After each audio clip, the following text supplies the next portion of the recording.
Hello everyone, welcome back to my channel. Thank you for being here today. I am Neha and thank you for being on Fictionally Yours today. So for this week's review, I thought of doing these two books that I had read a couple of months ago. I was on the lookout for books that were recently published, something that had received a lot of attention, and so I went on Goodreads and explored a bit, had some recommendations, and finally zeroed in on these two books for which I fell after reading their premise. So today I'm going to discuss two books, and the first one that I'm going to discuss is Such a Fun Age. It's written by Kylie Reid. It came out last year and it is her debut novel. So Such a Fun Age is a story of this young Black American woman. Her name is Amira Tucker. She is in Philadelphia. She is 25 and a major in English, and she has a part-time job as of now as a typist and as a babysitter. Now she knows that this is not a stable plan. She is going to have to make some decisions for a stable career, but she is waiting out and taking her own sweet time because she feels confused and she doesn't know what she likes yet. And yeah, so 25 and clueless at career, I guess it's quite relatable. So that's Amira. Of late though, she has started liking this babysitting job, and this is because she's particularly fond of this little girl she babysits, and her name is Briar. So Briar is this girl who is the daughter of Alex Chamberlain, and Alex Chamberlain is a girl who's born and brought up in Philadelphia in a rich family. She then moves to New York. There she earns a name for herself, meets her husband there, then they come back with their kids. And her kids are really young. The youngest one is about 6 to 8 months old, and the oldest one is Briar, who is 3 years old. So Amira babysits her, and those are the two main characters. Now there is an incident that takes place at the beginning of this book that sets the story going. So I really loved how she has placed this incident. Now I'm going to discuss this incident as short as possible, although it's fine, it's not a spoiler because it's very much discussed in the excerpt that is given on the back cover of the book. So that's fine, I'm not spoiling anything. Let's keep this as spoiler free as possible. So yeah, so there is this incident that takes place at the beginning of this book. One day Alex calls Amira quite late at night. It's close to midnight. She requests Amira that Amira, can you come and fetch Briar? There is a small incident at our place, but it might get serious. There might be police involved, and I don't want to let Briar be a part of it, be a witness to it, and so please come and take her. Now Amira has an off day, so she is partying with her friends, having a good time. She clarifies all this to Alex, and she just thinks that I might as well make some extra money. So she says yes to Alex. Now she says, I'll bring a friend. Alex is fine. So she comes along with a friend and fetches Briar. And now the three of them have gone to the nearest supermarket. Now this is their way of just distracting Briar for a while so that she doesn't feel anxious or worried in any way. And so in the aisles, they're having this fun with, Briar doing these dance routines, answering to her really quirky questions. I really love the way Briar's character is written and how she asks questions to Amira all the time. So yeah, so that's happening. And meanwhile, there's a woman who alerts the cop on seeing this group of three girls. Now she points it out that there is a black girl, and she's with a white girl at this hour, with a little child actually at this hour. And so what would it be? Is it a case of kidnapping? And so the cop is just cornering Amira and not letting her leave the supermarket, just being suspicious of this. So Amira is enraged and annoyed, so she has no option but to call Alex. So she calls Alex, and then Alex's husband comes and gets Briar and explains the whole situation, that she is the legit babysitter they have, etc. And so now Amira is safe and she is walking back. Now as Amira is walking back and thinking of how crazy this is, there is a guy who follows her. He comes up to her and says, hey, you know what, I'm actually annoyed for you. This shitty, how could he do this to you, etc., etc. And so he says that I actually recorded the entire incident at the supermarket, that went down at the supermarket with you, and you should totally make it public. If you make it public, it would do you good, and people would actually give a lot of flack to the cop. He might lose his job, and you might get some good opportunity. Now, Amira is not that kind of a girl. She first of all feels disgusted that someone recorded this, and she doesn't want it to go public. So this guy gives her the video and tells her, you decide what to do, and he deletes it in front of her. So it's lying in her mailbox, and Amira doesn't bother to make it public. So that's the premise of the book. Now, after reading this, I could not keep the book down. I legit finished it in 2.5 days. So I really love how she has kept the pace of this book. It's really engaging. You feel like reading more and more, so it's really good to get into this book. It's quite easy to just keep reading. It feels very lucid, so I love the writing style of the author. About the characters, though, I should say that some of the characters were a bit unreal to me. Now, I felt that the central character of Amira felt a bit passive, unrealistically passive. Now, I understand that the author wanted to keep her subdued or wanted to keep her not aggressive. But at times when situations are thrown at her, any normal person would react, but we see Amira not doing that much. Now, even when she is starting to compare her life with her friends, you expect that, okay, she's getting anxious, maybe she's going to do something, but she's not. She's all the time being asked by her friends to do something, and she is just a little confused. And I don't blame her for that, but I just felt like someone would do something in her place. Also, there is this small incident that takes place where someone uses the N word in front of her, and she is just okay with it. She doesn't retort back in any way, and that felt a little unreal. So yeah, that was something where I felt, why is she so passive? So that was the glitch. Also, I felt character-wise, Alex Chamberlain's character is a bit complex. I love, though, how the author has explored the white savior complex issue. Now, white savior complex is basically when some white people think that they are woke and they represent, empowerment of minorities and blacks, and they are all for equality, and they are the ones who shout out the loudest for protecting their interests. But if you watch closely, you'll get to see that these are the people who are actually doing it because it's self-serving. They don't care how much they are harming the person in their way to pretend that they are protecting them. They always think that they are doing something best for them, and they never realize that these people have authority on their own lives, and they are very much capable of taking decisions for their own. So it comes off as if you are patronizing that person, and that's equally offensive. So I really loved how she has explored this quality in people. Quality, I should say, maybe this flaw in people.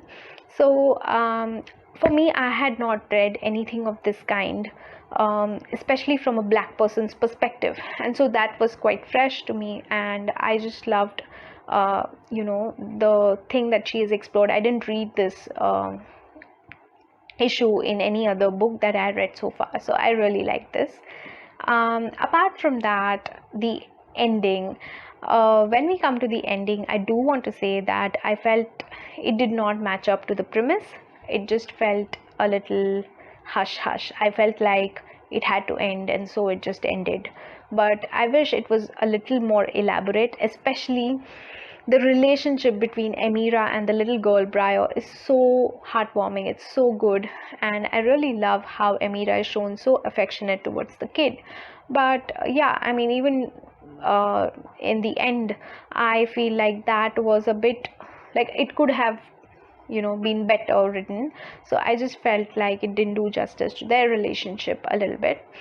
Other than that, I think it was quite an easy book to read. I didn't feel bored. I did feel that the after reading the premise, I did feel that the book is going somewhere else, but then something happens and it just goes somewhere else. So that was a little it felt that it didn't live up to its premise, but it was still entertaining, it was still engaging, it still interested me. I never drifted away, so that was good. About Alex Chamberlain, going back to the characters, I feel like I didn't see a lot of development. Like, for example, I don't want to give any spoilers, and so I'm hesitating, but then I just feel like for someone who has seen other cities or who has moved around a lot, seen other people, or even for anyone who's even stayed in the same city but has grown and interacted with more and more people as you grow, I think you start forgetting what has happened in the past. As in, you still remember, but you don't hold grudges as if it was yesterday, and I see that happening, and so I didn't like that part. It felt a little dramatic to me, and there was no need to react so strongly on some of the stuff that's mentioned. So I just felt like that felt a little dramatic, but otherwise it was a great read. I really liked it because I felt it engaging for its quality of writing and the lucid writing, even the relationship that I mentioned before between these two characters, Briar and Emira. I would still give it a 4 on 5. I thoroughly enjoyed reading this book. It was quite an entertaining read. So I hope you guys liked this review, and now let's get on to the second review. So the second book that I'm going to discuss today is The Unhoneymooners by Christina Lauren. This is my first Christina Lauren pick. Now, Christina Lauren is basically a pen name of the author duo. So it's Christina Hobbs and Lauren Billings, if I'm not wrong. And so this is my first ever book that I've read. I've heard a lot about Christina Lauren's works, and I am pretty sure I'm going to buy some more after this. This was a hilarious read. So The Unhoneymooners actually falls in this category of rom-com and humor. So I thought that I was purely over this age of falling for cupid romances and rom-com novels.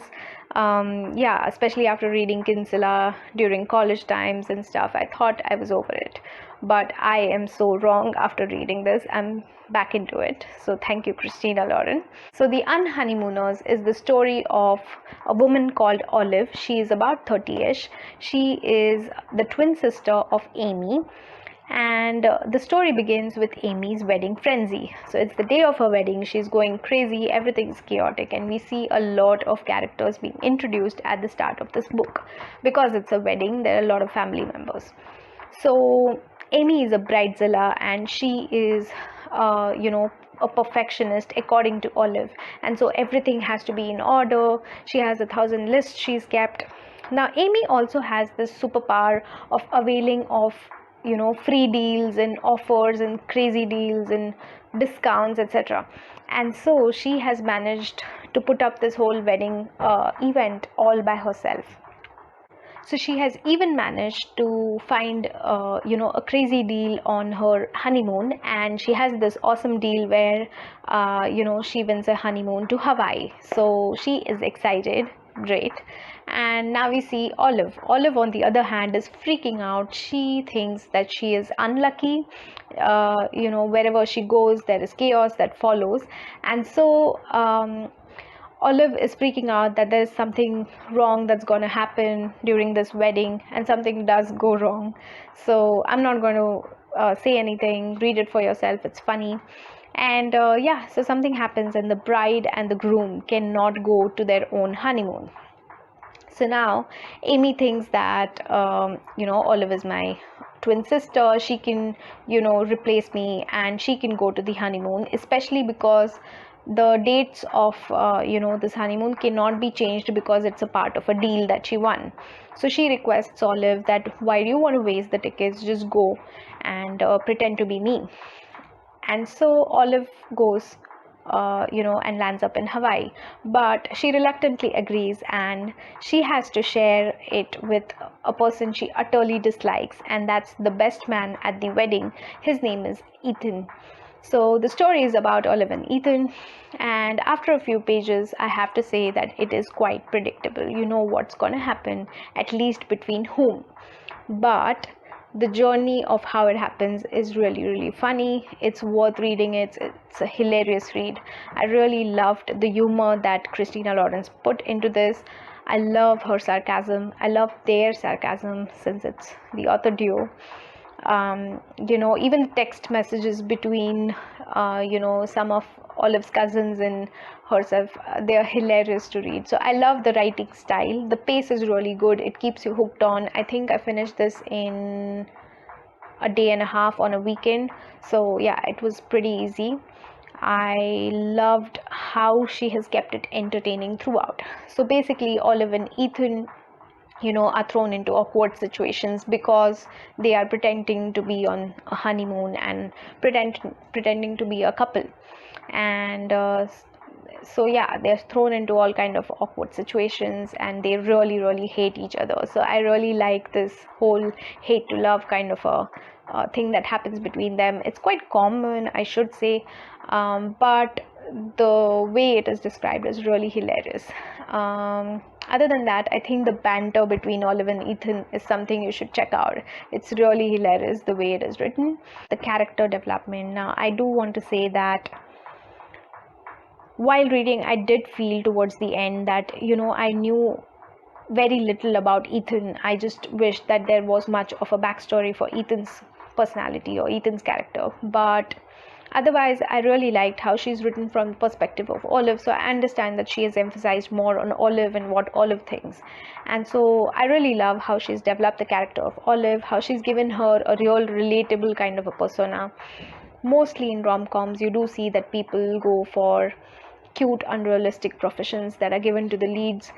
So it was nice to see that she had this character of a academic person who moves to industry, and then now she has a pharmaceutical company job. And yeah, so that was nice to see. I also like the bond between the twin sisters. Now, when it's a twin sister plot, it often happens that authors generally show this magical bond between the sisters, or there's either that, or then there is this animosity where they are completely different and they don't talk to each other. So it's this is what commonly happens. But I liked how this tale manages to keep the ups and downs throughout the relationship, and I liked the bond between these two sisters. It's quite relatable. So yeah, so I don't think I should overanalyze this more than anything. I think towards the end, though, it gets a little cheesy. I just wish that it wasn't, because it was going in a very fun kind of a way. Yeah, and so that's all that I have to discuss. But otherwise, I enjoyed it. I think the public likes a little bit of cheesy stuff in a rom-com novel, so I guess that works. I didn't find it annoying as such. Yeah, it was quite nice to read the entire book. So I would give it 5 on 5. I really enjoyed reading this book. So I highly recommend, if you're looking for some books that get you back to reading, you want to be completely hooked, and you want to commit to a book, read this. You can finish it on a weekend. It's quite easy, and also it is hilarious. So just chill and read it on a rainy weekend or something.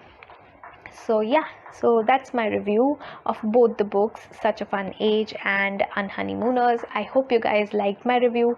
I hope you guys will go back and read these books.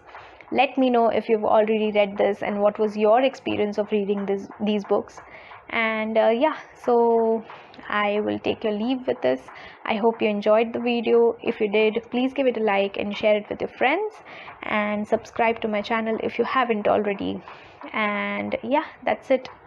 I think I am going to come up with more reviews soon. I'm reading a lot during this lockdown, and so yeah, let's see. I'll see you guys soon.